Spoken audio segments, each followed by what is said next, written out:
I'm amazed by the story of Zechariah and Elizabeth in Luke chapter 1. I know everyone is interested in listening to the Christmas story at this point, but just before we delve into the Christmas story, there's an interesting message I want you to hear. If you notice Zechariah and Elizabeth in Luke chapter 1, Bible describes Zechariah that he was a righteous person before God, blameless, keeping the Lord's commandments, following his ordinances. But there is a but. It says that they had no child and they were well advanced in age, which means that they are quite old. And I'm like, how can you have such a profile and yet there is a but? Righteous before God, blameless, following all his commandments, but yet they had no child.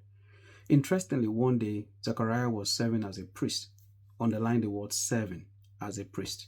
And he has a role. His role while serving is to burn incense in the temple. And suddenly he had an encounter. An angel appeared to him and says that your prayer has been answered. Interesting. Your prayer has been answered.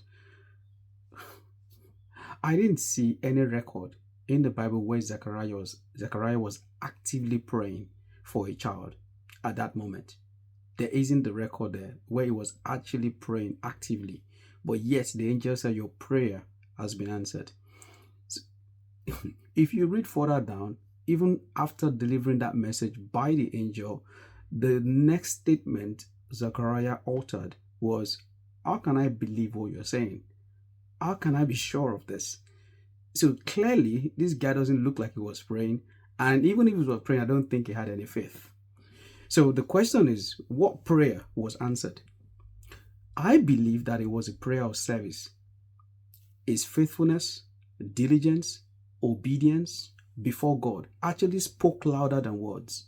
And beyond that, John's birth was tied to God's greater purpose to prepare the way for Jesus.